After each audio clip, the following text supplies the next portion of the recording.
ভাই আপনি যে শরবতটা খাচ্ছেন আপনি কি জানেন এটা লাশের বরফ দিয়ে তৈরি হচ্ছে? এটা আমরা মাছের জন্য বানাই, অনেক সময় দু একজন নেয় শরবতের জন্য, যারা বলে যে আরে ভাই কথা একটা বলছেন, এটা গায়ে লেখা আছে, এটা মাছের না কি লাশের, এটা আমি খাইয়ে দেখছি, খারাপ হয়ে যায় আমি মাক। আপনি বিশ্বাস না আপনি খাইয়ে দেখেন। ধরো বাবা, এটা কোনো কথা হলো না।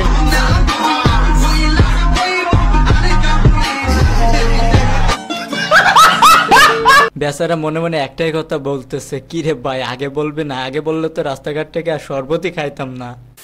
যখন আমি বুঝতে পারলাম আমি ব্যতীত সে অন্য কাউকে ভালোবাসে, তখন আমি তাকে কোনো কিছু বুঝতে না দিয়ে ছলে বলে কোলে কৌশলে খেয়ে দিয়ে কুটুমতালি শেষ করে বেরিয়ে চলে আসলাম।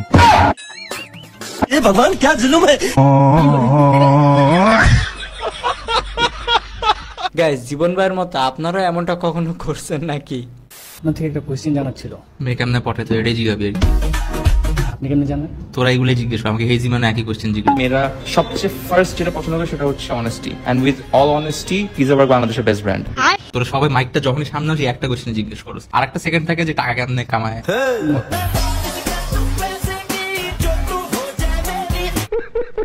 ভাবি, how to Impress girl? Why would I impress a girl? I ended the game for someone Muqtadi. Guys, আপনাদের কাছে ভাইয়ের কোন দিকটা ভালো লাগে অবশ্যই একটু কমেন্টে জানিয়ে যাবেন। 28টা পোলা লাগায় কথা বলে। 14 বছর বয়সে। হ্যাঁ। 28টা। 100 ওই যারে দেয় হারে ভালো লাগে, যারে দেয় হারে ভালো লাগে। আচ্ছা। যারে দেই হালা এই টাকা। মেয়েটা আমার। আপনার মেয়ে এই কথাগুলো বলতে খারাপ লাগে না? খারাপ লাগলে অন করার কিছু নেই, কইতে হইব। গাইস, মা হয়ে মেয়ের সম্বন্ধে এরকম কথা বলতেছে, তাহলে একটাবার চিন্তা করেন মেয়ে কতটা খারাপ হলে এমন কথা মায়ে বলতে পারে। হ্যালো এভরিওয়ান, কি অবস্থা সবাই, কেমন আছেন সবাই? আশা করি সকলে অনেক ভালো আছেন। তো গাইস, আজকে আবারও নিয়ে চলে আসলাম অস্থির বাঙালি এমন কিছু ভিডিও ক্লিপ যেগুলি দেখলে আপনারা 100% মজা পাবেন। তাহলে দেরি কেন, চলুন শুরু করা যাক। এই আমার সামনে গাড়িতে বসে কোনো পানি খাওয়া চলবে না, কারণ আমি মেহেদি শুভ ভাইয়া, এটা আমার লেভেল পাওয়ার কোয়ালিটি। আমি মেহেদি শুভ ভাইয়া, মেহেদি শুভ ভাইয়া লাইলা জামাই পানি ফেলে দিলাম। আচ্ছা গাইস, বুঝলাম আর হ্যাডাম আছে, ও মেহেদি শুভ ভাইয়া, কিন্তু ভাই লাতিটা ওর মুখে লাগতো আর একটু হলে। মানে কি বলবো, যাই হোক। তোমার মাসিক ইনকাম কত টাকা? সরি, তোমার মাসিক ইনকাম কত টাকা?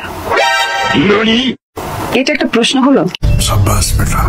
এটা আমাদের এখানকার সিগনেচার প্রশ্ন। হ্যাঁ, যেই যাক তার কাছে এটা শুনবে। এটা কোনো কথা? বুঝলাম না। শোনা, আমি মনে হয় বেশি দিন বাঁচবো না। বেচারা কষ্ট পাইছে অনেক। মোর ভাই দিল। আরে কেনা কে চাতে হো? মরার আগে আরেকবার দিয়ে যাও। গাইস, এরকম বন্ধু আপনাদের কার কার আছে তারা এই ভিডিওটি শেয়ার করতে ভুলবেন না। কি লিখছেন? চেনি। এই যে কি লিখছেন, এটা চয়কার চে 9 দীর্ঘইকার নি, এটা কি? চিনি। আবার এই চিনি 1 কেজি কত টাকা? ওটা চিনি না, চেনি লিখছেন। চেনি লিখে মানুষ বুঝবে ওটা চিনি।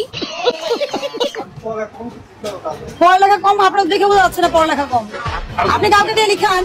আসলে তো পড়ালেখা যদি কমই জানেন তাহলে আপনার দোকানে আরো যারা কর্মচারী আছে তাদেরকে দিয়ে দেখান। আপনি যেটা লিখছেন চিনির বদলে চেনি, মানুষ বুঝবে কিভাবে এটা চিনি নাকি চেনি?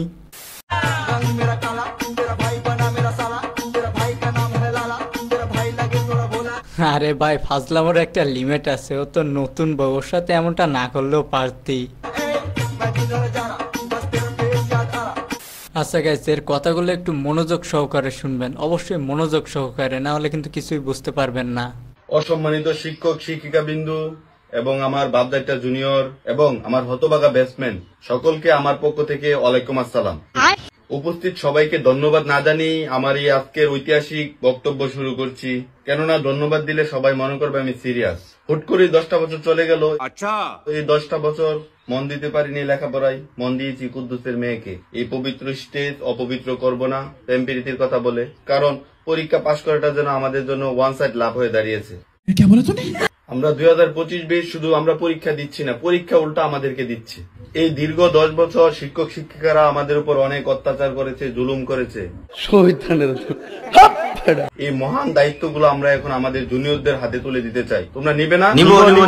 আমার জুনিয়র ভাই বোনেরা, তোমরা সবাই জানো যে আমাদের স্কুলে স্যার ম্যামরা কিপটা। আর হ্যাঁ, বাপদাইটা জুনিয়র, আমি তোমাদেরকে বলছি, আমরা কিন্তু শুধু ছাত্র ছিলাম এরকম না, আমরা কিন্তু গবেষকও ছিলাম। কোন ম্যামের সাথে কোন স্যারের প্রেম, কার সাথে কার কি, এগুলা নিয়ে কিন্তু আমরা গবেষণা করতাম। এই দায়িত্বটাও আমরা তোমাদের কাছে দিয়ে গেলাম। আরে তার একটা স্টিজ উঠেছে, তার নামাজ না রে, ধর তারে ধর। গাইস, ওখানকার হুজুরাও বক্তব্য বসে বসে শুনতেছে, আমি সেটাই শুধুমাত্র দেখতেছি। আমি একজন পরস্পর জামাই চাই। হায় হায়, এমন কিছু আছে যে আমাকে রাখতে পারবেন, এরকম পর্দাশীল ভাবে 5 ওয়াক্ত নামাজ পড়েন, সেই সবকিছু মিলে আমাকে ভালো মতো রাখতে পারবেন, এমন কিছু আছে? গাইস, আমি তো বের হয়ে পড়েছি, এখন আপনারা চাইলে কিন্তু আমার পিছন পিছন চলে আসতে পারেন।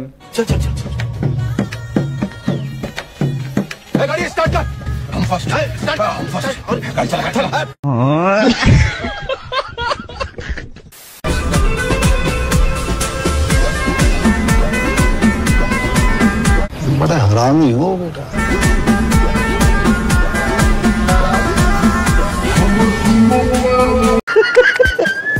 আচ্ছা, আপনারা খেয়াল করছেন কিনা জানি না, কিন্তু ফয়সাল ভাইয়ের মুখটা কিন্তু দেখার মতো ছিল। কে কার কথা বললেন? ও আবার সাংবাদিক কবে থেকে? তো ও সাংবাদিক নাকি? ও তো ওই মাছ বাজারের মাছ বিক্রেতা হতে পারে। সেই সকালবেলা আপনি মাছ বাজারে গেলে ওখানে দেখবেন চিৎকার করে করে ওই কাটাপোনার দাম বলে যারা, তারা মনে হয় ওর থেকে আসতে চাইছে। ওর সাংবাদিক হলো কবে থেকে? সাংবাদিক, আপনারা তো সাংবাদিক। আপনারা সাংবাদিক কাকে বলেন? যারা সাংবাদিকতা করে, অর্থাৎ সংবাদ পরিবেশন করে। ও সংবাদ পরিবেশন কোথায় করে? সংবাদ পরিবেশন করে ও তো কিছু ঢপের চপ কিছু গল্প বানায়। ভাই, তোরে স্যালুট জানাই, কারণ তুই ইন্ডিয়া থেকে ইন্ডিয়ার মানুষ হয়ে ইন্ডিয়ার লোকদেরকে যেটা সত্যি সেটাই বলছিস। স্যালুট ভাই। আম গাছে আম নাই, ঢিল কেন মারো? তোমার সাথে প্রেম নাই, চোখ কেন মারো? ও यार, আম গাছে আম নেই, ঢিল কেন মারো? তোমার সাথে প্রেম নেই, চোখ কেন মারো? রাজা যেমন রাজ্য থাকে, আমার আছে তুমি, তোমার ছাড়া কেমনে আমি থাকি বলো? হাই ফ্রেন্ড, হাই ওম রিপন ভিডিও। গাইস, আমার মতো কে কে রিপন ভাইকে পছন্দ করেন অবশ্যই একটু কমেন্টে জানিয়ে যাবেন। এ কোনো সাধারণ কামলা নয় রে লাইলা, এর জীবন গল্প যদি শুনিস রে লাইলা, তুই প্রেমে পড়ে যাবি রে লাইলা।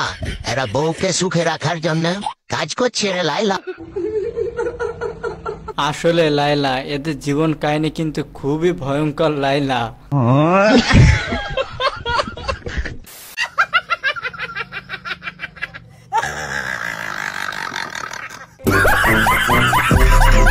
এর হাসি শোনার পর আমার যতটা না হাসি পেয়েছে, তার থেকে ভাই আমি ভয় বেশি পেয়েছি।